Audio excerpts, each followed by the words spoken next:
this video, I'll be covering section 2.4, which is over the product and quotient rules. My goal for you by the end of the video is to be able to find derivatives of functions using the product rule as well as using the quotient rule.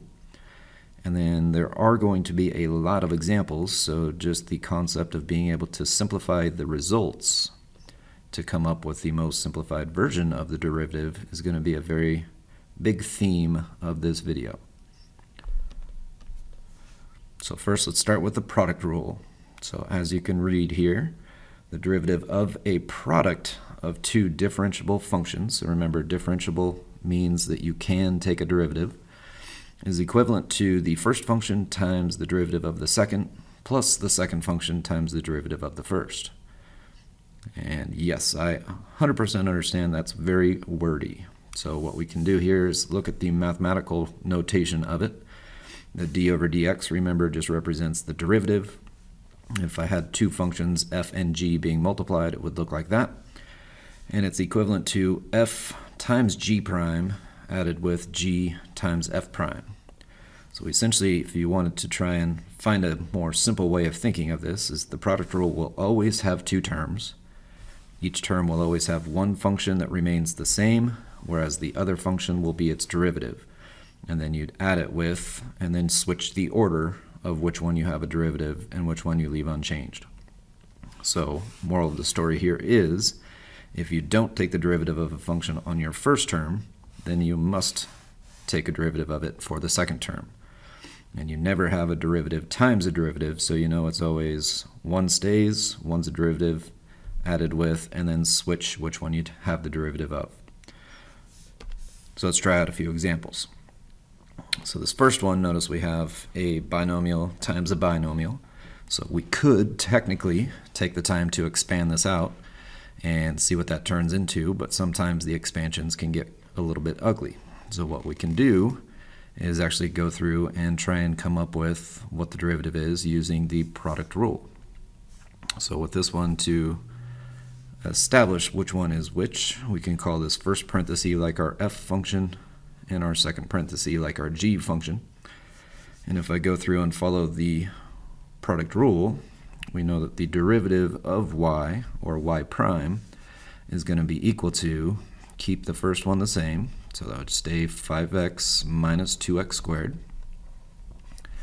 but then multiply it by the derivative of the second, so I'll just do the derivative of each term, so 2x cubed, that would turn into 6x squared, following the power rule, and then minus 0, so I can just drop the parenthesis, or end the parenthesis right there. Then it's going to be plus, now I'm going to keep the second one, so 2x cubed minus 1, and multiply it by the derivative of the first. So the derivative of the first one, or the f part, derivative of 5x is just going to be 5, and the derivative of negative 2x squared would be negative 4x. So now at this point, I would actually need to do all the expansion.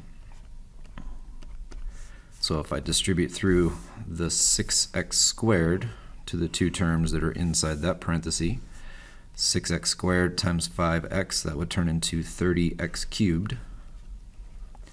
And then 6x squared times a negative 2x squared, that would turn into a negative 12x to the fourth. The next one I'll have to FOIL out, so this one will turn into, if I distribute the 2x cubed through, that would turn into 10x cubed, and then minus 8x to the fourth. Then I'll distribute my negative 1 through, and that would turn into a negative 5 and a positive 4x. So at this point, we can go through and actually try and combine our like terms. So it looks like I do have a couple of x to the fourth terms, so I've got negative 12 and negative 8 as the coefficients, so that would turn into negative 20 x to the fourth. I do have a couple of x cubed functions as well. I've got 30 plus 10, so that would be a total of 40 x cubed. And then it looks like all I have left would be the 4x and the negative 5, so I'll just do plus 4x and minus 5. So notice our derivative came out a little bit ugly, but it technically was just a little bit more efficient, potentially, when it comes to actually finding the derivative as opposed to expanding out. This might not be as obvious when it's just a binomial times a binomial, but if you had, say, like a fifth degree polynomial that was multiplying with a binomial, we probably wouldn't want to have to go through all of that expansion until I absolutely had to. But sometimes doing the derivative parts make it a little bit easier. Notice the distributing of that 6x squared actually wasn't super complex. Still had to distribute it out, but I didn't have to follow as many distributive property type rules. Now if we go on to the second example on this page, notice we still have a binomial times a binomial, but this first one has this 2 over x. So maybe the first thing I would recommend you do if you see something that looks like that would be to go ahead and just rewrite that using a negative exponent. So you have 2x to the negative 1 plus 1, then multiplying with the 3x minus 1.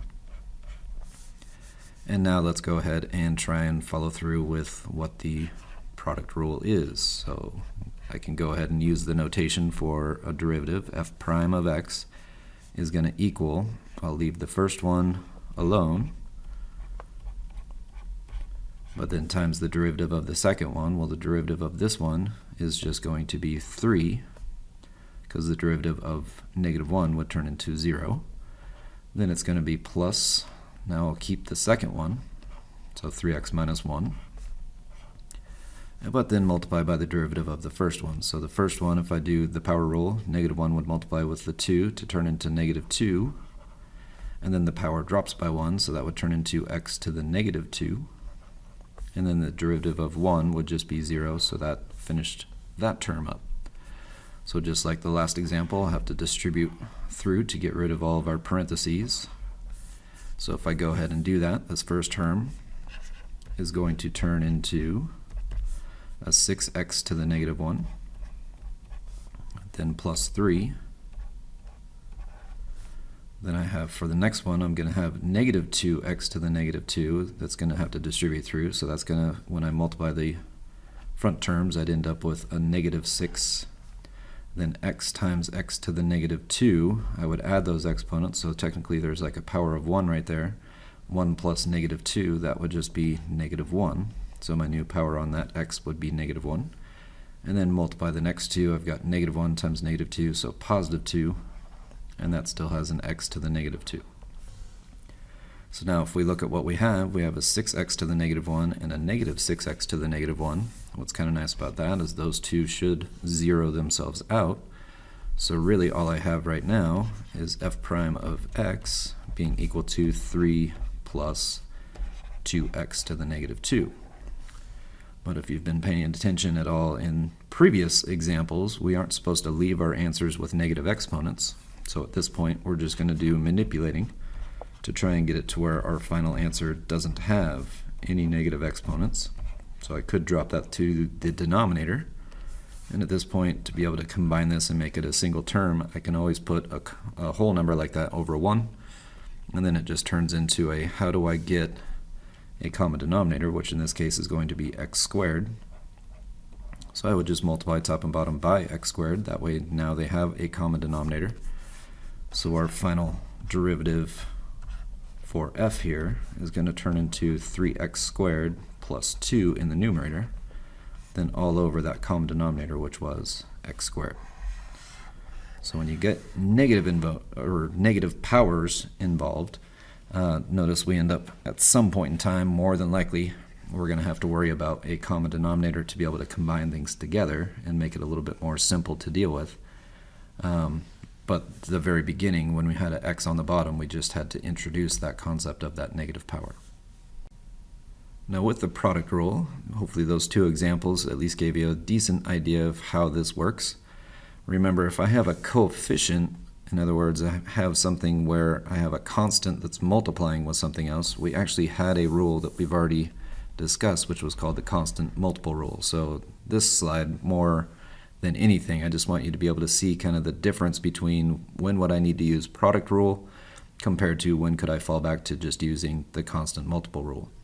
So this first example, or I guess if we just look at the two, notice they have the same parenthesis x squared plus 5x. One of them has 2x out front, whereas the other one just has a single 2 out front. And again, in both of these cases, we could distribute through and just fall back to our power and our constant multiple rules.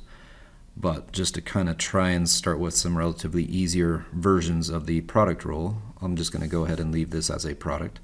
But the first one here, letter A, where it's got an x involved that's multiplying, that one I will have to use the product rule, because that truly is two different functions, and neither of them are considered a constant. So again, we're looking for, if we have a constant, we don't have to use the product rule. And I could show you why, if need be, in class, if you guys really wanted to kind of see why don't I need to worry about when, like for option B here, where there's only a 2 out front, why don't I need to use the product rule? And the main reason would be, if you think about that being a constant, that derivative of that constant would just turn into 0. So if you had 0 times the other function that was unchanged, that whole term would basically disappear. So you'd be doing extra work that you don't have to. So again, let's go ahead and just practice out this idea of finding derivatives, potentially using the product rule. The first one here, y prime, is going to be equal to, I'm going to go ahead and keep the 2x, and then multiply it by the derivative of the second function, so the x squared plus 5x, that would turn into 2x plus 5, using my power rule. And then I'm going to add that with, keep the second the same, but then multiply by the derivative of the first, so in this case that would be the derivative of 2x, which is just a plain 2. So now in each situation I can go ahead and distribute through and write down the results. So with this one I would get 2x times 2x would turn into 4x squared. 2x times 5 would be a positive 10x. The next one I'd distribute the 2 through, so I'd have a positive 2x squared and then a positive 10x. So if I go ahead and combine the like terms that I got, 4x squared plus 2x squared would give me a total of 6x squared. And 10x and 10x, when I add that together, I get 20x. So my derivative for this one, or my slope equation, if you wanted to use that same terminology, would be this 6x squared plus 20x. The second one, with that 2, the constant multiple rule allows me to just say, I'm going to leave 2 outside, and then just take the derivative of whatever the other function is, and then eventually I'll multiply that 2 back through. So in this case, the derivative of the inside would have been 2x plus 5. And now all I have to do is distribute through that 2 to get 4x plus 10. So again, if you notice that it's only a constant that you're multiplying by, don't ever try and think of that or try and force it to be a product rule, because if you did, you'd end up having plus some extra stuff over here where the derivative of the 2 in the end would have been 0, and it really wouldn't have mattered what happened in the other situation, because 0 times that would have eventually gone away anyway. So you would have been doing extra work or writing down extra things that were unnecessary. Now another place that the product rule can be applied is, what if I actually had more than 2 functions multiplying together? What's kind of nice is there is still a product rule extension that allows us to follow, follow the rules, so we have a little bit of a shortcut, so I don't have to multiply out 3 separate things. So notice with the pattern of this that we end up having, essentially, like there's 3 terms originally. I have f, g, and h. I basically just take a derivative of one of the parts and multiply it with the other 2 original parts. So notice it's f prime times g times h, where only derivative there was the derivative of f. Then I have my plus sign, just like before. And then now it's going to have f times, this time, g prime, then times h. So again, still 3 things multiplying, but only one of them was a derivative of the original. And then again, another plus. And then f times g times h prime. So notice I took, at some point in time, a derivative of each function, and then the other parts just remained unchanged, and then multiplied those 3 results together, and then separated each term with a plus sign, just like the product rule requires. So it's just a different thing that we could use in the event that we didn't want to have to expand out a f times g times h type thing at the very beginning because it looked like it would be too complex. So let's do a relatively basic example of this. This one wouldn't be too terrible to actually multiply out, but again, if we start with a relatively easier type of function that uses the rule, hopefully it will make the rule make a little bit more sense. So again, with this one, notice I do have three parts that are multiplying. I have the 2x, I have the x plus 3, and I have the x minus 4. What's nice about each of those individually is their single derivatives are all pretty basic. So with this one, I'm going to go ahead and just follow the pattern that we had on the previous slide. So it's going to be the derivative of the first function. So the derivative of 2x, that would just be 2, and then keep the other 2. So x plus 3, x minus 4.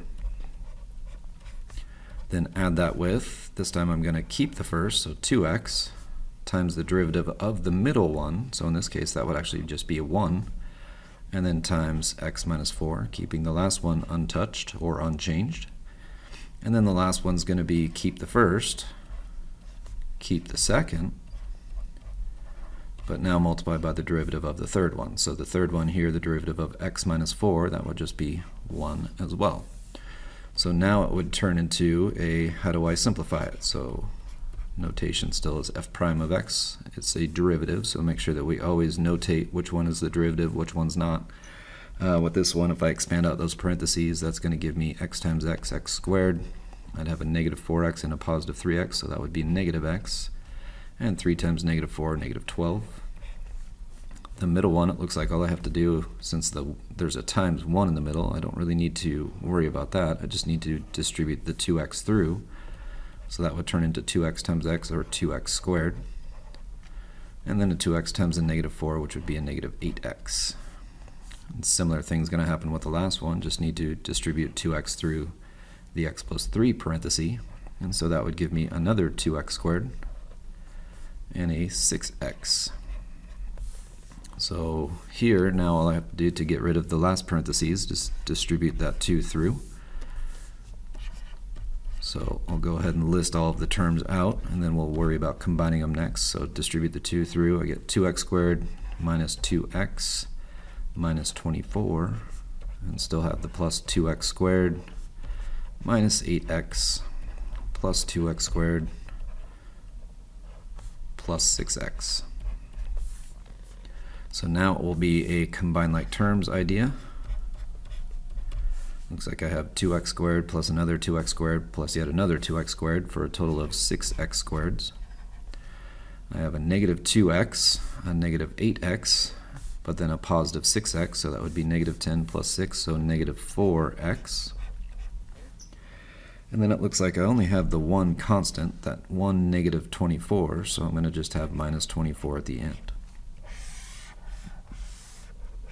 Now, could that potentially have been easier to just, with the very beginning, expand it out and just use individual power rules and constant multiple rules to come up with this derivative? Yeah, probably with this problem. But again, I just want you to try and build that concept of how product rule works, hence why we left it kind of in that factored form, but we still were able to find the derivative. More times than not, when it's in a factored form, instead of taking the time to expand it and then do the derivative, it's usually going to be a little bit easier to just jump straight into using the product rule and then going ahead and simplifying everything as you go. So now that we've finished up the product rule, or we've at least seen some examples of the product rule, let's go ahead and transition into the quotient rule, the second half of this video. So the quotient rule, if we read through this first statement, notice it's a pretty long one. The derivative of a quotient of two differentiable functions. So again, quotient means division, so they're basically going to look like they're being divided, or it's going to look like a fraction, or if you guys call that a rational function. They don't necessarily have to be rational functions, but as long as the functions are differentiable and they're being divided, that's going to be our quotient rule situation. So what that happens to be equal to is, and this is going to be a very long, wordy explanation here, but it's equal to the denominator times the derivative of the numerator. Then I subtract the numerator times the derivative of the denominator, and then all of that will be divided by the square of the denominator. So in symbols, I have that kind of spelled out here. If we had the two functions be f and g, and notice f is on top, g is on bottom, so f divided by g, that turns into g times f prime, then minus f times g prime, and then all over essentially g squared. So one way to remember it, that's kind of a little bit more of a rhyme or a limerick, is to think low d high minus high d low over the square of what's below. So what does that mean? Well, low will mean it's the bottom function. So whatever is in the denominator. D high, this part right here, the d part is just going to stand for it's the derivative. And hopefully you can kind of put together that d high means it's going to be the derivative of the top. Minus, pretty self-explanatory, that's just going to mean subtract. And then high is going to be the top. D low is going to be the derivative of the bottom.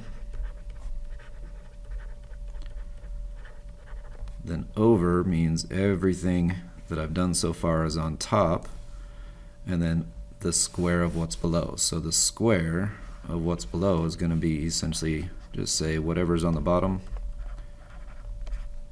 make sure it's squared. So just that little limerick, if you say it enough times in a row, hopefully it will become something that you can kind of commit to memory that makes this very long explanation of the quotient rule that we had at the very top a little bit easier to remember. And the other way you could do it would just be to simply stare at this thing right here and just try and remember which function goes where. Usually though, when stress hits, whatever you just stared at, you start kind of accidentally moving things around and putting them potentially in the wrong order.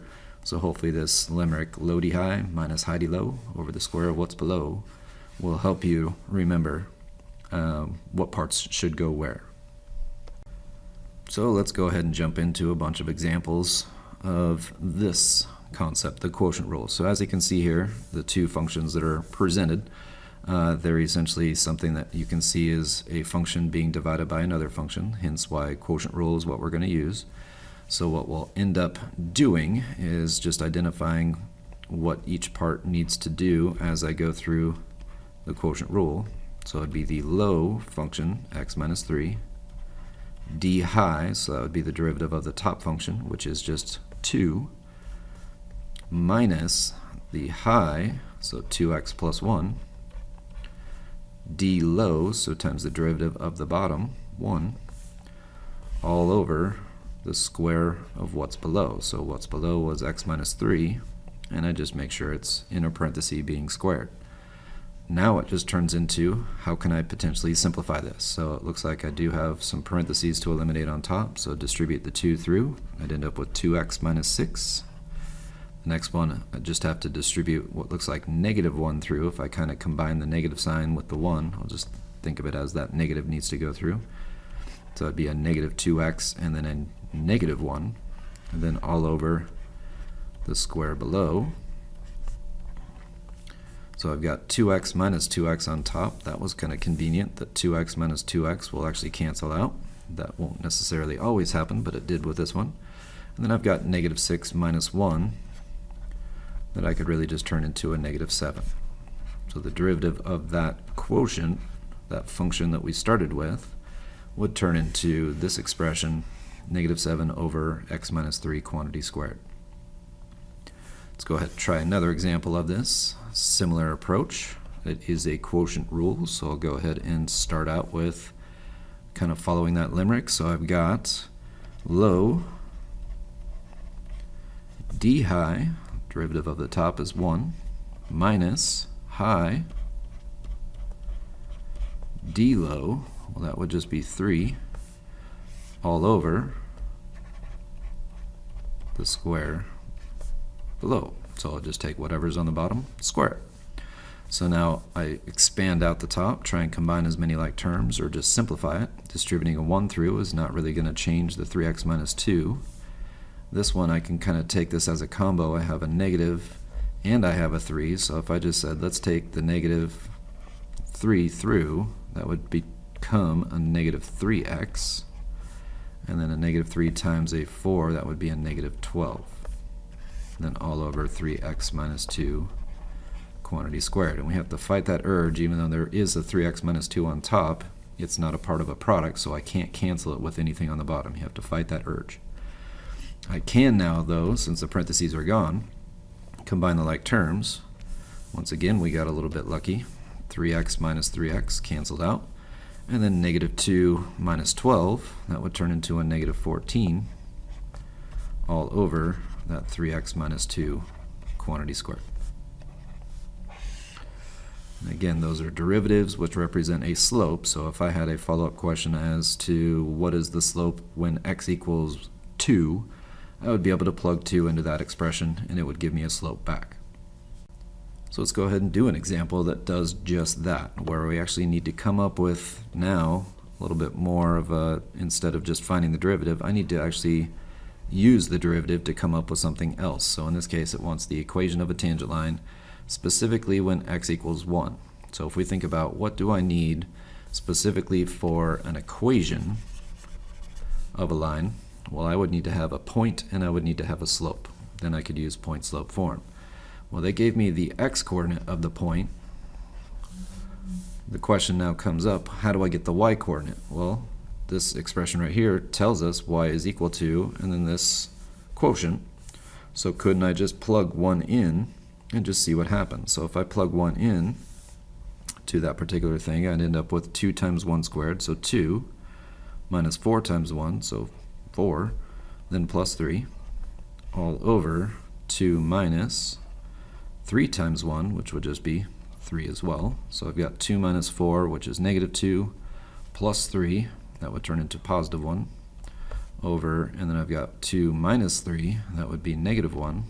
1 divided by a negative 1, that would technically turn into negative 1. So the point that must lie on this graph is actually equal to this negative 1, or 1 comma negative 1 if I actually put it together as an ordered pair. So I've got half of the requirement to come up with an equation. I've got the point. Now I just need to figure out what's the slope. Right? That's my question mark right now.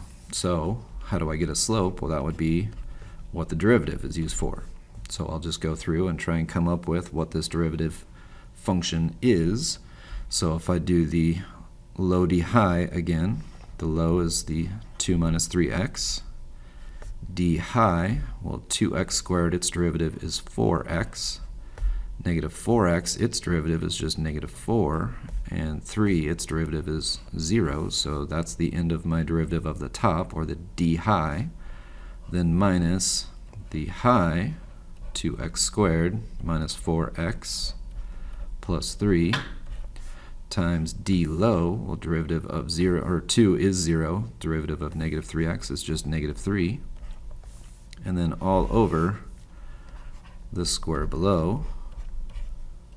So that keeps the 2 minus 3x, but now has a quantity squared. So now it turns into, how do I simplify the numerator?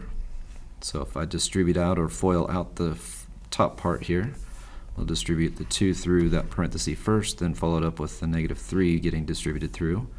The other one, I do have a minus and a negative 3, so I could say that that's really going to become a positive 3 to distribute through. And now if we go through and actually figure out or list all of these terms out, 2 times 4x, that would be 8x. 2 times negative 4, that would be negative 8. Negative 3x times a 4x, that would be a negative 12x squared. And then a negative 3x times a negative 4, that would be a positive 12x. Next one, we already established that that minus has switched to addition because of the negative that was on that 3 right here. So again, the double negative in those two spots will really are what's going to make this now a positive 3 that gets distributed through. So positive 3 times 2x squared, that would be a positive 6x squared. Positive 3 times a negative 4x, that would be a negative 12x. And a positive 3 times a 3, that would be a positive 9. And still on the bottom, I have the 2 minus 3x inside a grouping symbol with a power of 2 outside. So notice I'd never really worry about expanding out the bottom because that's already a pretty simple thing to be able to plug into. The top had a whole bunch of x's, so we're just hoping that we can eventually combine some of them together. Hence why we're spending the time in the numerator. So let's go ahead and collect all of our terms. Let's go with the highest powers first. So I have a negative 12x squared and a positive 6x squared, so that would really combine to give me negative 6x squared. I have a positive 12x and a negative 12x, so I could have said those zeroed themselves out, so only x terms that are left would be that 8x, so plus 8x. And then the constants, it looks like I've got a negative 8 and a positive 9 is all that's left. So if I go ahead and combine those, that would be a positive 1. And still all over the 2 minus 3x quantity being squared. So that gives me now, again, that's my slope equation. So this represents my slope. And if I needed to come up with a slope at this point 1 comma negative 1, looks like the only input variable I need is the 1. So my slope at 1 comma negative 1 is really just going to be what happens when I plug 1 in. So that would be negative 6 times 1 plus 8 times 1, then plus 1 on top, over 2 minus 3 times 1, which is just 3, but that quantity squared. So if I simplify the top, negative 6 plus 8, that's 2, plus 1 more, that would be 3, over 2 minus 3, that's negative 1, but negative 1 when you square it becomes positive 1, so I'd get my slope for this would be 3. So now I've got that part figured out. So if I go ahead and now utilize point slope form, I've got that y minus, I'll go ahead and switch colors so this stands out a little bit more. So that's y, take away the y1, so that would be minus and negative 1, switches to addition, should equal the slope times x minus the x1, well that was just 1, and to get this into slope-intercept form, I would just subtract 1 from both sides, and I would also need to distribute the 3 through. So if I kind of do those two steps at the same time, this will now turn into y equaling 3 times x would be 3x. 3 times negative 1 would be negative 3. Take away 1 more, that would become negative 4. So the equation of the tangent line that passes through that specific point, 1 comma negative 1, for this ugly function that's over here would be this y equaling 3x minus 4. So hopefully you guys are hanging in there. I see that I've already hit the 30-minute mark. I've got just 2 more examples that I'd like to show. Just some of the kind of more complex versions, so if you feel like watching these, cool. If you don't, hopefully the other examples have made you understand it well enough. But this particular one, notice we have a fraction that's inside of a fraction. And hopefully you recall from like your pre-calculus days that there was a strategy that we could do to actually eliminate the fractions inside of the fractions, which is to just multiply by the denominator, or the common denominator if you had multiple fractions inside of a fraction. So in this case, that would just be that x that was on the bottom of the 1 over x type situation on top. So if I do this multiplication on both the top and the bottom, again, the reason I can do that is x over x has a value of 1, and I can multiply anything by 1. This really could be rewritten as it's 4x minus 1, if I simplify the top, over, and now I have x times x, which is x squared, plus 3x on the bottom. So now if I said let's differentiate, which is what the problem really wanted us to do, we can go ahead and just start doing our quotient rule, since that is a quotient. So it'd be the low, that was a weird plus sign. So low d high, which would just be 4, minus the high d low. So this would turn into x squared is going to do 2x, and 3x would just leave 3, all over the square below, so x squared plus 3x, quantity squared. And just like the last two examples, we would go ahead and try and simplify the top. So if I distribute the 4 through, I'd end up with 4x squared plus 12x. And in this case, I'm going to keep my minus sign and just FOIL out that and worry about distributing the minus afterwards. So 4x times 2x, that would be 8x squared. I'd end up with 4x times 3, so 12x, but then that should combine with this negative 1 times 2x, so I've got 12x and a negative 2x for a total of positive 10x. And negative 1 times 3, that would be negative 3. And again, still all over x squared plus 3x, quantity squared. So now it would be when I want to distribute that negative through, now that I've got the binomial situation out of my way. So f prime of x in this case is going to be equivalent to, I've got 4x squared plus 12x minus the 8x squared minus a 10x, and now plus a 3 at the end, all over x squared plus 3x, quantity squared. And let's go ahead and combine the like terms that we got. Actually, I'll go ahead and just change colors so it stands out again. F prime of x in this scenario is going to equal, if I've got 4x squared and take away 8x squared, that would be negative 4x squared. 12x take away 10x, that would be equivalent to positive 2x. And only one constant, that 3, so plus 3, all over the x squared plus 3x, quantity squared. So again, if I needed to find a slope or come up with an equation of a tangent line, I now have the ability to get the slope that would be necessary utilizing this specific derivative function. All right, last example, I promise. So with this one, notice we're going to actually have both a product and a quotient rule happening at the same time. So I could spend the time to multiply out the top if I really wanted to, or I could leave it as is. And it's just going to be when I need to do the d high, or the derivative of the top, I'll just have to use the product rule to actually come up with that derivative. So with this one, let's go ahead and start it out. We've got f prime of x, since I'm doing a derivative, would equal low to x minus 5 times d high, so that would be now where product rule is getting involved. So I'm going to do the keep the first times the derivative of the second, which the derivative of 3x plus 2 is just going to be 3, plus the keep the second, so 3x plus 2, times the derivative of the first, well, the derivative of 1 minus 2x, that would just be negative 2. And that closes out my low d high. Then it's going to be minus the high, which is just those two terms multiplied together, times d low, which that should just be the derivative of 2x minus 5 is just 2, all over the square of what's below.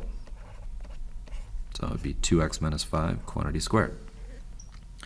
So what we can now do is just look to see what parts can I simplify. So it seems to me like this bigger parenthesis right here is probably where I should start. So if I distribute the 3 through that parenthesis and distribute the negative 2 through this parenthesis, that should get me at least moving in the right direction. Hopefully that'll be able to combine and turn into something a little bit nicer to be able to multiply with this 2x minus 5. So now I've got f prime of x would be equivalent to still that 2x minus 5. And if I kind of write what these are maybe above, just to try and save some space, if I multiply the 3 through, that really would turn into 3 minus 6x. So that whole thing is 3 minus 6x. Distribute the negative 2 through this, that would be a negative 6x, and minus 4. And there still was the plus in between. So if I combine the like terms that I have there, it looks like I've got negative 6 and negative 6 would be negative 12x. And 3 plus negative 4, that would be a negative 1. So I at least simplified that down to 2 terms, what was 4 terms combined together to turn into 2, so that binomial should be manageable to expand out. And then the next one, I'm going to go ahead and just say it's got this minus 2, and maybe go ahead and FOIL out those 2 parentheses, so distribute this part out. But notice I'm keeping that negative 2, or I'm kind of moving it to this location right here. I'm just kind of putting that 2 in that spot. So I've got the minus 2. I'll need to keep a parenthesis to remind me I need to distribute the negative 2 through. But now I've got 1 times 3x, which is 3x.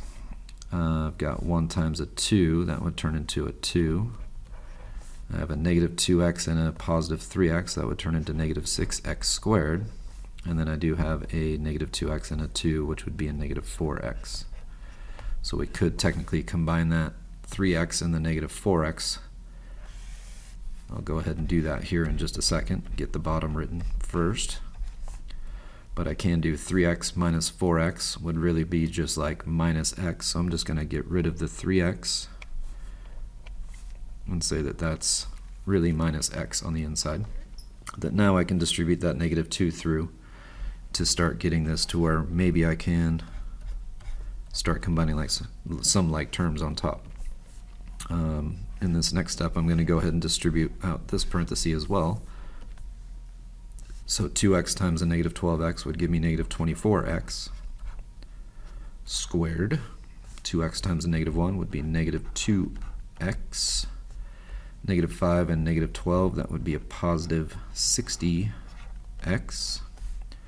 And negative 5 and negative 1 would be a positive 5. The next one, I'll distribute that negative 2 through, so negative 2 times 2, that would be a negative 4. Negative 2 times negative 6x squared, that would be a positive 12x squared. And negative 2 times negative x, that would become positive 2x. So I successfully got rid of all the parentheses on top, so I should be able to combine some like terms at this point. So our derivative, or our final derivative for this one, is going to be whatever this simplifies to in the numerator. So let's start with the highest powers. I've got negative 24x squared that I'm going to add 12x squared to, so that turns into just negative 12x squared. It looks like I've got a negative 2x, a positive 60x, and then a positive 2x. So really the 2x and the negative 2x cancel, leaving just the 60x. And constants, it looks like I've only got this 5 and negative 4, so 5 minus 4, that would be a positive 1. Then on the bottom, still the 2x minus 5 being squared. Now if you ever notice that the numerators that you get at the end, if they're factorable in a nice easy way, by all means go ahead and take the time to factor it and hold out some hope that maybe it will cancel something on the bottom when you get it factored. But with these, more times than not, you're just going to leave it in this format, because that still is not too terrible to actually plug into if I asked for a specific slope at a point. So anyway, I realize this video was long. This is kind of why we're going to be taking 2 days on this concept to make sure that we truly understand it before we move on. So hopefully this has been helpful. As always, as you work through the homework and questions pop up, just reach out, let me know, so I can do whatever I can to try and make it make sense. Again, appreciate your patience in watching this video. Hopefully it was useful, and I guess we'll catch you next time.